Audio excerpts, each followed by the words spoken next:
Friends, welcome back to the fourth lecture on problems on trains. आज हम previous year questions करेंगे जो सिर्फ कम्पिटिटिव एग्जाम्स में पूछे गए हैं। तो पहला सवाल स्टार्ट करते हैं। A train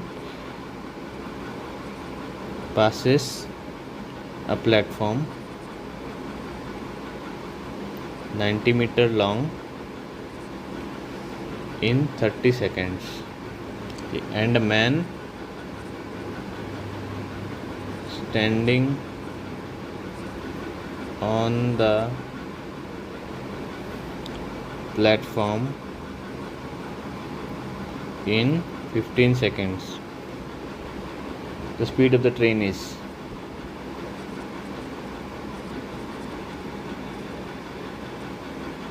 The speed of the train is. ठीक है, ऑप्शन ए दे रखा है 12.4 kilometres per our, option B दे रखा है 14.6 kilometre per our, option C दे रखा है 18.4 kilometre per our, option D दे रखा है 21.6 किलोमीटर पर आवर। ठीक, चलो करो इसको खुद से भी। A train passes a platform 90 metre long in 30 seconds. देखो दो लेंथ हो गए ना इसमें, एक तो उसका खुद का लेंथ होगा और एक उसका प्लेटफॉर्म का लेंथ जो कि है 90 मीटर। टाइम दे रखा है 30 सेकेंड। ठीक है, तो वेलोसिटी हो जाएगी x upon T, this is equal to L plus 90 upon 30 second. ये तो हो गया पहला केस। दूसरा बोल रहा है a man standing on the platform in 15 seconds. 15 second में ये तो हो गया पहला केस 1, जिसमें वो प्लेटफॉर्म के बारे में बात कर रहा है। दूसरा केस देखो, दूसरे केस में जो डिस्टेंस होगा वो L ही होगा। x2 बोल दो, इसको x1 बोल दो, इसको x1 बोल दो, T1 ठीक है। दूसरे केस में जो लेंथ होगा वो उसका खुद का लेंथ ही, हाँ डिस्टेंस होगा वो उसका खुद का लेंथ का ही होगा, और T2 दे रखा है उसने 15 सेकेंड। तो वेलोसिटी तो बराबर, so v equal to x2 by T2, this is equal to L upon 15। तो v हर जगह बराबर होगा, तो L बाई इसको और ये जो इक्वेशन 1 और ये जो इक्वेशन 2 इसको बराबर कर दो। L plus 90 by 30 equal to L upon 15, this is 1, this is 2, so L plus 90 equal to 2L। ठीक है, तो L इक्वल टू 90 हो जाएगा, 90 मीटर। तो V हो जाएगा x1 90 plus 90 upon 30, this is equal to 6 metre पर सेकेंड। 6 मीटर पर सेकेंड को क्या करना है अपने को, किलोमीटर पर आवर में कन्वर्ट करना है। तो इसको मुझे करना है, V को 6 मीटर पर सेकेंड है ना, इसको मुझे 18/5 से मल्टीप्लाई करना है। तो this is 108 upon 5, this is equal to 21.6 kilometres per hour. तो this is option D, the answer is option D. ठीक है, और ये आपसे पूछा है CPO 2017 में। ठीक है, चलो आगे बढ़ते हैं। इजी क्वेश्चन था, थोड़ा सा दिमाग लगाने के लिए बोला था बस, और कुछ नहीं। दो डेटा दे दिया था आपको, यही पकड़ना था कि वेलोसिटी मेरी ट्रेन की तो सेम रहेगी, है ना, चाहे मैं किसी भी तरीके से मेज़र करूं, बस वही पकड़ना था। अगला सवाल है, a long train 125 metre long passes a man running at 5 kmph in the same direction in which the train is going in 10 seconds. ठीक है, the speed of the train is, the speed of the train is, option A 45 km per hour, option B 50 km per hour, option C 54 km per hour, option D 55 km per hour। ठीक है, चलो क्या बोल रहा है देखो एक बार। A long, देखो क्या बोल रहा है, a long train 125 metre long. ठीक, लॉन्ग तो खैर जो भी है, लॉन्ग ट्रेन नहीं लिखा था, चलो इट्स माय मिस्टेक। देखो लेंथ ऑफ ट्रेन दे रखा है 125 मीटर लॉन्ग। ठीक है, passes a man running at 5 kilometre per our in the same direction. अच्छा, ये एक ट्रेन है मेरी, ठीक है, ये एक वेलोसिटी से मूव कर रही है, एक और आदमी जा रहा है जिसकी स्पीड है 5 km पर आवर। ओके, तो नेट जो रिलेटिव स्पीड हो जाएगी 5 माइनस वी माइनस 5 हो जाएगा, ठीक है भाई, वी माइनस 5 km/h, ठीक है। इन विच द ट्रेन, ये 10 सेकंड में इसको क्रॉस कर लेता है, ठीक है। The speed of the train is, V की वैल्यू पूछा है बेसिकली, ठीक है। तो वेलोसिटी हो गया जो v माइनस 5 जो नेट वेलोसिटी है, डिस्टेंस है 125, इसको 5/18 से मल्टीप्लाई करना पड़ेगा क्योंकि मुझे मीटर पर सेकंड में कन्वर्ट करना है, ठीक है। तो ये जो किलोमीटर पर आवर, इसको मैं मीटर पर सेकंड से कन्वर्ट करने के लिए 5/18 से मल्टीप्लाई करूँगा, तो ये मैंने यहाँ पे कर दिया। और टाइम मुझे दे रखा है 10 सेकेंड, ठीक। तो अब क्या करना, v की वैल्यू निकालनी है बेसिकली, और क्या। तो ये 1, ये 25 है ना, और ये 2, ये 5, तो v माइनस 5 इक्वल टू ये 1, ये 9 इक्वल टू 45। तो v की वैल्यू निकल के आएगी क्या, 50 km/h, ठीक है। तो कौन सा ऑप्शन करेक्ट है, option B is the correct answer. और ये आपसे कौन से एग्जाम में पूछा गया है, AAO, असिस्टेंट अकाउंट्स ऑफिसर होगा कोई, 2003 में, ठीक है। इजी क्वेश्चन था। चलो अगला सवाल करते हैं। A train passes 2 bridges of length 400 meters and 200 meters in 80 seconds, ठीक है, and 60 seconds respectively. What is the length of the train? What is the length of the train? Option A दे रखा है 200 मीटर, ऑप्शन बी दे रखा है 400 metre, option सी दे रखा है 350 metre, option D दे रखा है 720 मीटर, ठीक। चलो इसके आगे क्या करना है। अ train passes 2 bridges each of length 9 80 second and 60 second. 2 bridge है, एक तो खुद का ट्रेन का लेंथ होगा, एक ब्रिज होगा। ब्रिज को ना ऐसे दिखाते हैं, एक ब्रिज की लेंथ, एक इसकी खुद की लेंथ। ये एल पकड़ लो, ये पहला वाला है 400 मीटर, और दूसरे केस में दे रखा है ये ट्रेन है, ये ब्रिज है, ये एल हो गया, इसकी लेंथ हो गई 200 मीटर, ठीक है। इसको टाइम लग रहा है T1, suppose T1 is 80 seconds, T2 is 60 seconds, ठीक है। What is the length of the train, L ही पूछा है। देखो यहाँ पे वेलोसिटी क्या हो जाएगी, एल प्लस की कितना डिस्टेंस उसको कवर करना है बाय 80, तो डिस्टेंस अपॉन टाइम यहाँ पे वेलोसिटी हो जाएगी एल प्लस 200/60। वेलोसिटी बराबर रहेगी, तो मेरे को इन दोनों इक्वेशंस को इक्वेट करने हैं और कुछ नहीं। L plus 400/80 equal to L plus 200/60, तो 3 ये 4, ठीक है, 3L plus 1200 equal to 4L plus 800, तो L इक्वल टू 400 हो जाएगा, 400 मीटर। तो मेरा आंसर क्या निकल के आएगा, ऑप्शन बी, ठीक है, ऑप्शन बी। और ये पूछा है SSC MTS 2017 में, ठीक, इजी क्वेश्चन है यार। चलो अगला सवाल करते हैं।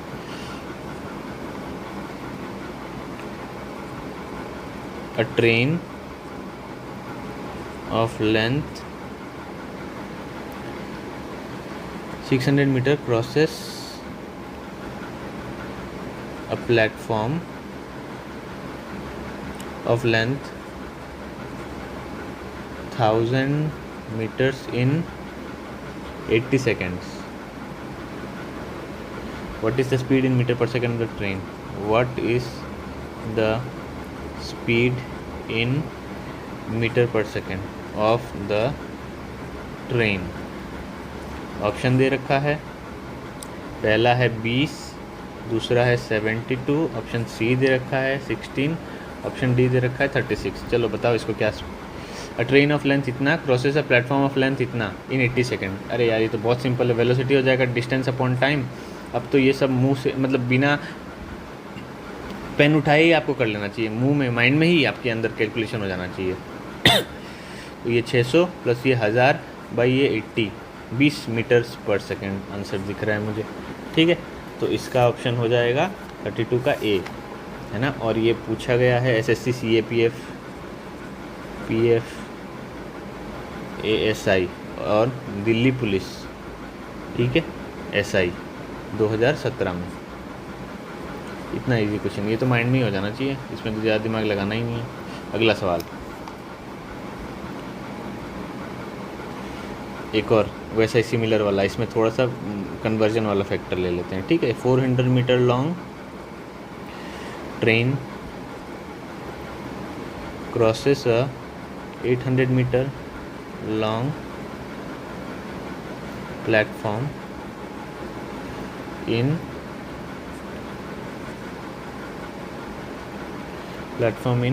36 seconds. What is the speed in kmph? What is the speed in kmph of the train? चलो ये भी माइंड में हो सकता है, ऐसा कुछ नहीं है। चलो पहले इसको मैं ऑप्शन दे देता हूँ, 150, 120, 125, ऑप्शन डी इज़ 110। चलो क्या बोल रहा है, 400 metre long 1200 metre 400 metre long train और 800 मीटर लॉन्ग प्लेटफॉर्म, तो टोटल डिस्टेंस कितना हो गया 1200, और टाइम मुझे दे रखा है 36 सेकेंड्स, है ना, 36 सेकेंड, तो 1200/36 बेसिकली 1200/36 इंटू इसको kmph में करना है ना, तो मीटर पर सेकंड को kmph में करोगे तो क्या मल्टीप्लाई करना होता है 18/5, तो ये 1, ये 2, ये 600, ये 120 हो जाएगा, 120 kmph, ठीक है। तो आंसर मेरा आएगा ऑप्शन बी, ठीक है, option B is the right answer. और ये किया कैसे मैंने, मैं पहले ये बता देता हूँ। देखो फॉर ऑल दोस्त जिनके माइंड में ये कैलकुलेशन स्टार्ट नहीं हुआ, वेलोसिटी होता है डिस्टेंस अपॉन टाइम, तो कोई ट्रेन अगर किसी प्लेटफॉर्म को क्रॉस करिए तो टोटल लेंथ क्या क्रॉस करिए, एक तो पूरे प्लेटफॉर्म का लेंथ प्लस उसका खुद का लेंथ, ये 2 लेंथ होते हैं, तो 800 और 400, 400 + 800, और टाइम कितना दे रखा है 36 सेकेंड।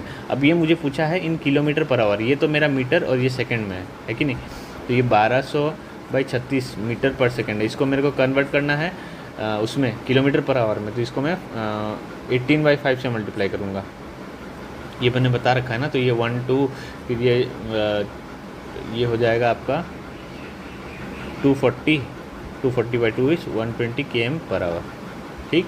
तो ये इजी क्वेश्चन था अगेन, और ये आपसे पूछा गया है SSC MTS 2017 में, easy question again. Another next सवाल,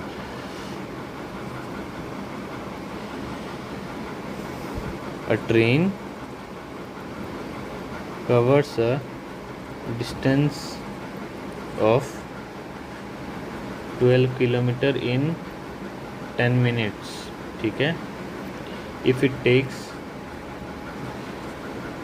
6 seconds to pass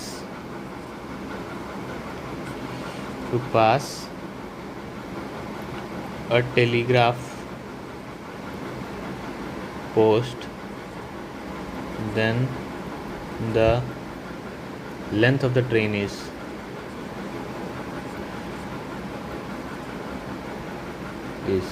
option A दे रखा है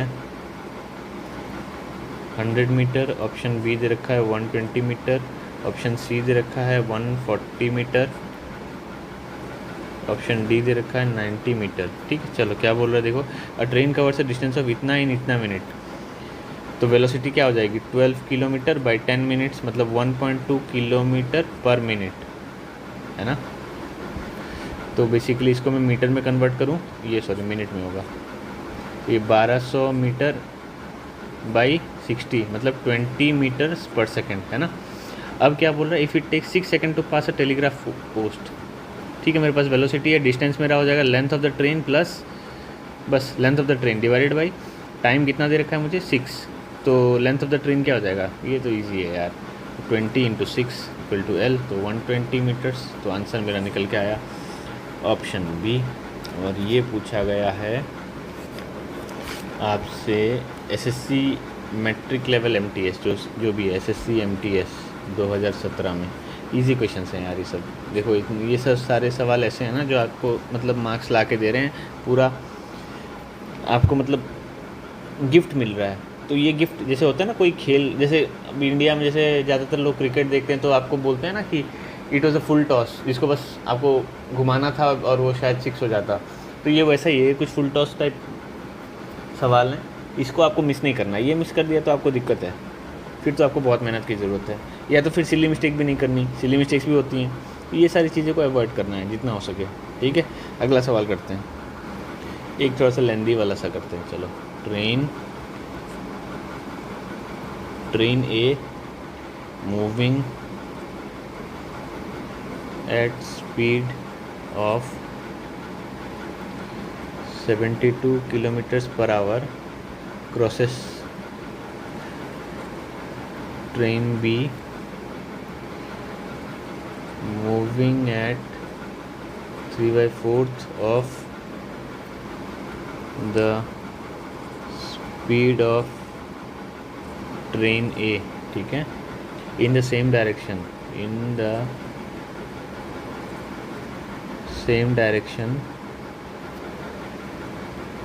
in 1 minute and 26 second। इसको एंड को हटा दो, 26 second। the length of train A is the length of train A is 25/18th of the length of train B। Length of train B. What is the difference between length of two trains? What is the difference between the lengths of two trains? ठीक है, option A 70 metre, option B 85 metre, option C 110 metre, option D 60 metre, option E 90 metre. चलो क्या बोल रहा है देखो, train A is moving at speed of इतना। चलो ट्रेन ए की स्पीड क्या दे रखी है, 72 किलोमीटर्स पर आवर। इसका मतलब क्या हो गया, 20 मीटर्स पर सेकेंड, है ना। 36 kilometre per hour is equal to 10 metres per second, तो 72 kilometre per hour is equal to 20 metres per second. Crosses train B moving at 3/4 of the speed of train. अच्छा ये V A कर दो, ये V हो गया, V B is how much, 3/4 of the speed of train A, तो this is equal to 15 metres per second. Easy question. क्या बोला, मूविंग एट इतना, ट्रेन ए मूविंग एट इतना, crosses train B moving at 3/4 of the speed of train A in the same direction है ना, तो we are जो हो जाएगा ना वो V A minus V B होगा, मतलब 5 मीटर्स पर सेकेंड। ठीक है, ये पहला वो हो गया। टाइम दे रखा है मुझे 1 मिनट 26 सेकेंड, मतलब this is equal to 86 seconds, 86 second. ठीक है, ये हो गया पहला information. The length of the train A is, अच्छा length of train A is 225, अच्छा इतना, of length of train B. What is the difference between the length of the two trains? देखो ये ट्रेन ए है ना, ये इस तरह मूव कर रही है, ये बी है, ये मूव कर रही है, तो जो लेंथ, जो यहाँ पे तो टोटल डिस्टेंस क्या हो जाएगा, V R into T which is equal to 86 into 5, it is equal to 430 metres. ये तो पहला डेटा हुआ। अब ये 430 मीटर है ना, इसका और इसका सम है, ये एल ए है और ये एल बी है, तो L A plus L B is equal to how much, 430 metre. ये पहला इन्फॉर्मेशन हुआ। अब बोल रहा है the length of train A is 25/18th of the length of train B. तो what is the difference between, तो हमें कुछ नहीं करना, L A minus L B निकालना है, ये पूछ रहा है what is the difference between the length of two trains. तो देखो यहाँ पे क्या बोला, length of train A L A is 25/18 of L B, जाहिर सी बात है, तो इसको मैं ऐड कर दूंगा तो क्या निकल के आएगा, 25/18 L B plus L B equal to 430, तो दिस इज इक्वल टू, इसको मैं ऐड करूँगा 43 L B by 18 equal to 430, which implies that L B equal to 180 metre, तो एल ए हो जाएगा 250 मीटर्स। तो दोनों के बीच में डिफरेंस, सॉरी एल ए इसको ये जो 180 मीटर की वैल्यू है ना, उसको यहाँ पे पुट करो, कहाँ गया ये वाला, यहाँ पे पुट करोगे ना तो ये 250 मीटर निकल के आएगा। तो अब एक एल ए का जो डिस्टेंस है, लेंथ है वो 250 मीटर है, एल बी का जो लेंथ है वो 180 मीटर है, तो दोनों का डिफरेंस क्या हुआ, 70 मीटर्स। तो आंसर ऑप्शन ए हो जाएगा। ये थोड़ा सा अच्छा घुमा के पूछा था सवाल, अच्छा इन द सेंस बहुत ज़्यादा टफ तो नहीं था, कर तो सकता ही है इंसान, एग्ज़ाम हॉल में प्रेशर आ सकता है थोड़ा सा क्योंकि लंबा है। ये आपसे पूछा है IBPS PO प्रीलिम्स में, ठीक है, 2022 में, ठीक है। तो ये थोड़ा सा घुमा के पूछा था, दैट्स इट, नथिंग एल्स। ऐसा कुछ नहीं था कि आप सॉल्व नहीं कर पाओगे, it was completely doable, it's just that वो थोड़ा सा आपसे लेंदी काम करवा रहा था। पर हाँ, ये थोड़ा सा अलग सा सवाल था, ठीक है। तो आई थिंक आज के लिए काफ़ी है, मैंने 6-7 सवाल करवा दिए हैं, ज़्यादातर आसान थे। एक आध सवाल जो था वो थोड़ा सा अच्छा, मतलब इस चैप्टर का जो वन ऑफ द बेस्ट सवाल बन सकता है वैसा था, जो आखिरी सवाल था। इससे ज़्यादा टफ क्या ही पूछ लेंगे यार, ठीक है। तो बेसिकली इसका इस चैप्टर का जो डिमांड है, बाकी और भी 1-2 वीडियो हम और बनाएंगे, इसमें कोई इशू नहीं है। इस चैप्टर का जो मेन डिमांड है वो यही है कि आपको इंग्लिश समझ में आनी चाहिए, वो क्या पूछ रहा है, ठीक है, वो समझ में आएगी प्रैक्टिस से। और आजकल अगर कोई लैंग्वेज, मतलब आपको कोई चैप्टर अगर समझ में नहीं आ रहा है, तो आई थिंक थोड़ा बहुत तो आर्टिफिशियल इंटेलिजेंस का यूज़ कर ही सकते हो, है ना। चैट जीपीटी में डालो कि इसका क्या मतलब है, वो बता के देगा कि इसका क्या मतलब है। तो ये चीज़ें कर लो थोड़ा। और ऑफ कोर्स मैं बार बार बोलता रहता हूँ, प्रैक्टिस ही आपको अलग करेगा। पढ़ता हर कोई है, थोड़े बहुत फॉर्मूले सबको पता होते हैं, मोटा मोटा सबको पता होता है कि कैसे किस चीज़ को सॉल्व करना है। पर एग्ज़ाम हॉल में अगर आपको प्रेशर में सॉल्व करना है, आपको वो जजमेंट डेवलप करना है कि ये सवाल मुझे अभी छोड़ना है, बाद में करना है, तो ये चीज़ प्रैक्टिस से ही आएगी, प्रॉपर प्रैक्टिस। और प्रॉपर प्रैक्टिस क्या होता है कि आपने एक सवाल का सेट लिया, सपोज़ 50 सवाल का सेट लिया, आपने टाइमर लगाया। सपोज़ आपका एग्ज़ाम 100 मिनट का है और 100 मिनट में आपको 100 सवाल सॉल्व करना है। इसका मतलब क्या हुआ, on an average you have 1 minute पर क्वेश्चन, है ना। तो उसी तरह आप 50 सवाल करने अगर बैठे हो तो आपके पास 50 मिनट का टाइमर होना चाहिए, और आपको उस हिसाब से प्रैक्टिस करनी है कि मैं 50 मिनट में ये 50 सवाल करूँगा। ऐसी आपकी प्रैक्टिस होनी चाहिए, मतलब एक सिमुलेट करना है कि एग्ज़ाम एनवायरनमेंट में ही हूँ मैं, ठीक है, तभी आप कर पाओगे। और ये सारे जो चैप्टर्स मैं करा रहा हूँ, ये स्कोरिंग वाले चैप्टर्स हैं, ये वैसे वाले नहीं है कि आपको बहुत दिमाग लगाना है, नहीं, आपको देखना है और आपने बाय डिफ़ॉल्ट आपका हाथ अपने आप ही पेन पेपर उठा के सॉल्व कर लेना चाहिए, वैसा होना चाहिए। कुछ सवाल तो आपके माइंड में ही सॉल्व हो जाने चाहिए, ऐसे वाले चैप्टर्स नहीं है, ठीक है। तो आई होप आप मेरी बातों को रियल लाइफ में यूज़ भी कर रहे होगे। मेरे को पता है कि ये फेज़ थोड़ा सा टफ सा होता है, हर कोई मतलब थोड़ा सा अकेला सा पड़ जाता है, नौकरी होती नहीं है, फिर मतलब आपके पास अकाउंट में पैसे भी नहीं होते, कई चीज़ें आप चाह के भी नहीं कर सकते। तो कोई बात नहीं, ये एक फ़ेज़ है लाइफ में, और हर फेज़, मतलब मैं बार बार ये बोलता रहता हूँ कि यार अच्छे टाइम की एक बुरी बात ये है कि वो चला जाता है, मतलब ख़त्म हो जाता है, और बुरे टाइम की एक अच्छी बात ये है कि वो भी ख़त्म हो जाता है, समझ गए। तो बुरा टाइम तो मैं नहीं बोलूँगा, ये एक ऐसा टाइम है जो आपको थोड़ा सा ग्रूम कर रहा है, मेंटली स्ट्रॉन्ग कर रहा है। लाइफ में और भी चैलेंजेस आएंगे, थोड़ा बहुत प्रेशर तो झेलना पड़ेगा यार, ऐसे नहीं बोल सकते कि बिल्कुल बिना प्रेशर के आपको लाइफ जीना है, ऐसा तो होगा ही नहीं। आप चाहे कितने भी अमीर आदमी हो, कितने भी गरीब आदमी हो, प्रेशर तो रहेगा ही, आपको प्रेशर झेलना आना चाहिए, that is important. Mental stress तो रहेगा ही, ठीक है, वो आपके अंदर क्षमता होनी चाहिए कि मैं मेंटल स्ट्रेस को झेल लूँ, दैट इज़ इंपॉर्टेंट। तो आज के लिए इतना ही रखता हूँ, बहुत ज्ञान दे दिया। आई होप आप चाहे जो भी हो, पर प्रैक्टिस पे ध्यान दो, I think that is more important, in fact the most important thing. जितना ज़्यादा प्रैक्टिस, और प्रॉपर प्रैक्टिस, ये नहीं कि गलत प्रैक्टिस कर रहे हैं, ये नहीं कि बीच में मोबाइल चला रहे हैं और फिर प्रैक्टिस कर रहे हैं। ट्राई करो कि एग्ज़ाम हॉल में जैसा आपका एनवायरनमेंट रहेगा, अगर आपको लग रहा है कि एग्ज़ाम हॉल में आपका एसी नहीं चलेगा, तो आप एसी के बिना ही पढ़ाई करो, समझ गए। तो ऐसे करना है, सिमुलेट करना है अपने आप को, एग्ज़ाम सिचुएशन में इस तरह से ढाल लेना है कि आपको फील ही ना हो कि आप एग्ज़ाम हॉल में जब आप जाके बैठो तो आपको लगे कि यार ये तो मेरे रोज़ का मतलब काम है, ये तो it's my bread and butter, ऐसा हो गया है, मतलब उस तरह की प्रैक्टिस होनी चाहिए, ठीक है। Okay, thank you so much for listening, और अगले वीडियो में मिलते हैं आपसे। Thank you so much.